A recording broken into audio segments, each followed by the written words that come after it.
আজকের recipe bakery স্টাইলে cream roll. Cream roll রেসিপিটি শেষ পর্যন্ত দেখার জন্য অনুরোধ রইল। এভাবে একবার ক্রিম রোল বাড়িতে বানিয়ে দেখবেন, একদম বেকারি স্টাইলে রোলটি আপনি তৈরি করতে পারবেন। বাচ্চা থেকে বড় সবারই কিন্তু ভীষণ ভালো লাগবে। বানানো যেমন সহজ, খেতেও কিন্তু ভীষণ মজাদার। আর রেসিপিটা শেষ পর্যন্ত দেখার জন্য অনুরোধ রইল।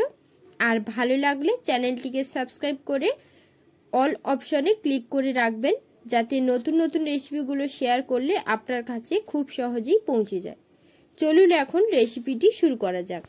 নমস্কার, আমি মলি রান্নাঘরে আবারও একটা স্ন্যাক্সের ভিডিওতে আপনাদের সবাইকে স্বাগত।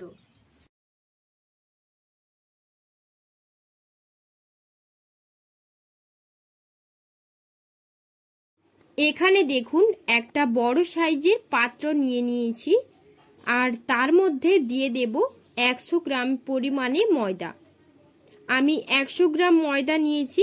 এটা থেকে আমার 5টা থেকে 7টা ক্রিম রোল কিন্তু তৈরি হয়ে যাবে। এবার দিয়ে দেব স্বাদ মতো লবণ। এরপর ভালো করে মিশিয়ে নেওয়ার পর দিয়ে দিচ্ছি 3 থেকে 4 চামচ পরিমাণে সাদা তেল।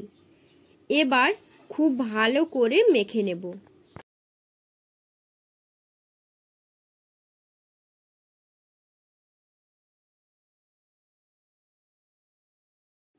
মাখানোর পর এরকম একটা ডো হলে জল দিয়ে ভালো করে মেখে নেব। আপনারা যদি চান ময়দার পরিমাণটা আরও কিছুটা পরিমাণে বাড়িয়ে নিতে পারেন। ডোটাকে ভালো করে মেখে নিয়েছি। এবার 10 মিনিটের জন্য ঢাকা দিয়ে দেব। আর এখানে নিয়েছি নর্মাল যেই খাতার পেজ হয় সেইগুলো নিয়েছি। শুধুমাত্র আপনাদের সুবিধার জন্য যদি বাটার পেপার থাকে সেটাও কিন্তু আপনারা চাইলে নিতে পারেন। এইভাবে রোলিং করে নেব। আর বাদবাকি খাতাগুলোকেও আমি সেম প্রসেসে রোল করে তৈরি করে নিচ্ছি।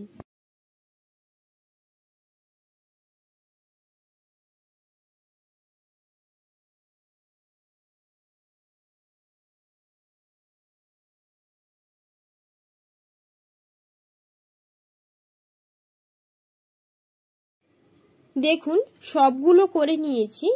এবার রুটির মতো করে বেলে নেওয়ার জন্য সামান্য ময়দা ছড়িয়ে নিচ্ছি, আর তারপর রুটিটাকে বেলে নেব।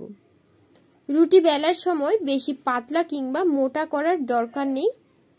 রুটির মতো করে আমি রুটিটাকে বেলে নিয়েছি। এবার একটা ছুরির সাহায্যে 4-5টাকে কেটে নেব। তাহলে কি হবে, রোল মোড়ার সময় একদম সমানভাবে মুড়তে পারবেন, আর চারদিকটা সুন্দরভাবে রোল করতে পারবেন। আর এই যে সাইডের যেই রুটিগুলো কেটে নিচ্ছি, এগুলো কিন্তু আমি ফেলবো না, এগুলো যে কোনো কাজে ব্যবহার করে নেব। 4-5টা কেটে নেওয়ার পর এইভাবে কেটে নিতে হবে, আর এইভাবে সরু সরু করে কেটে নিতে হবে। এইভাবে সরু সরু করে কেটে নিচ্ছি। আর কাটার পর এখান থেকে একটা অংশ আমি নিয়ে নিচ্ছি। আর কাটার পর এখান থেকে একটা অংশ আমি নিয়ে নিচ্ছি। আর তারপর কাগজের যেই পেপারটাকে রোলের মতো করে রেখেছিলাম, একটা রোলিং কাগজ নিয়ে 4-5টা রোলের মতো করে ঘুরিয়ে নেব। ঘোরানোর সময় কোনো জায়গা যাতে ফাঁক না থাকে সেদিকে কিন্তু খেয়াল রাখতে হবে।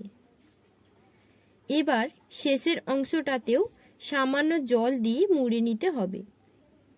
আর প্রথমের অংশতেও অল্প জল লাগিয়ে নিচ্ছি। একই পদ্ধতিতে আবারও একবার রিপিট করে নিচ্ছি।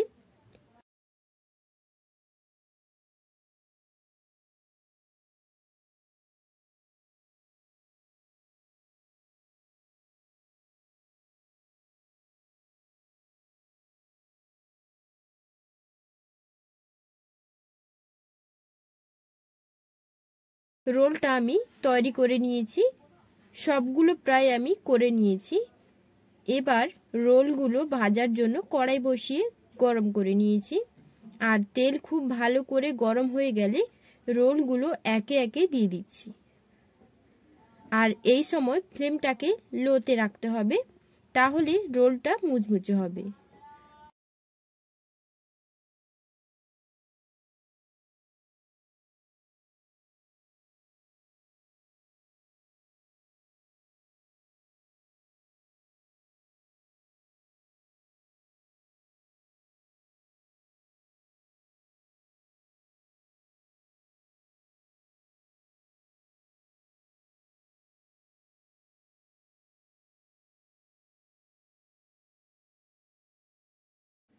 উল্টে পাল্টে রোলগুলো ভেজে নিচ্ছি। প্রায় 5 থেকে 7 মিনিটের মতো লাল করে ভেজে নিয়েছি। এবার রোলের কালার যখন চেঞ্জ হয়ে আসবে তখনই গ্যাসটাকে বন্ধ করে রোলগুলো একে একে তুলে নিয়েছিলাম। এবার একটা ক্রিম তৈরি করব। তার জন্য এখানে 100 গ্রাম বাটার নিয়েছি, আর বাটারের মধ্যে দিয়ে দিতে হবে 100 গ্রাম গুঁড়ো করে রাখা চিনি। তারপর ভালো করে মিশিয়ে নেব। 100 গ্রাম বাটার আর 100 গ্রাম চিনি দিয়েছি, তাহলে ক্রিমটা ভালোভাবে তৈরি করতে পারবেন। আপনাদের কাছে চিনির গুঁড়ো না থাকলে সে জায়গায় বাড়িতে মিক্সার কিংবা শিলনোড়াতেও গুঁড়ো করতে পারেন। চিনি দেওয়ার পর 5 মিনিটের মতো ফেটিয়ে নিয়েছিলাম। এবার এরকম একটা প্লাস্টিকের বাটার আর চিনির মিশ্রণটা দিয়ে দেব, আর প্রথমের মুখটা এইভাবে কেটে নিয়েছি। আর রোলের মধ্যে থেকে কাগজের টুকরোগুলো বের করে নেব। খুব সহজেই কিন্তু কাগজগুলো বের করে নিতে পারবেন। এবার একটা রোল নিয়ে তার মধ্যে ক্রিমটাকে পুরে নিচ্ছি। দেখুন একটা কিন্তু তৈরি করে নিয়েছি, আর একটা সেম ভাবেও আমি তৈরি করে নেব। সবগুলো প্রায় করে নিয়েছি। তো রেসিপিটা কেমন লাগলো অবশ্যই আমাকে কমেন্ট করে জানাবেন। বাচ্চা থেকে বড় সবারই কিন্তু ভীষণ ভালো লাগবে। ভিডিওটি ভালো লাগলে লাইক দেবেন, আর ভালো লাগলে বন্ধুদের সাথে শেয়ার করতে ভুলবেন না। আর এরকম সহজ সহজ রেসিপিগুলো দেখার জন্য মলি কিচেনটি সাবস্ক্রাইব করে রাখবেন।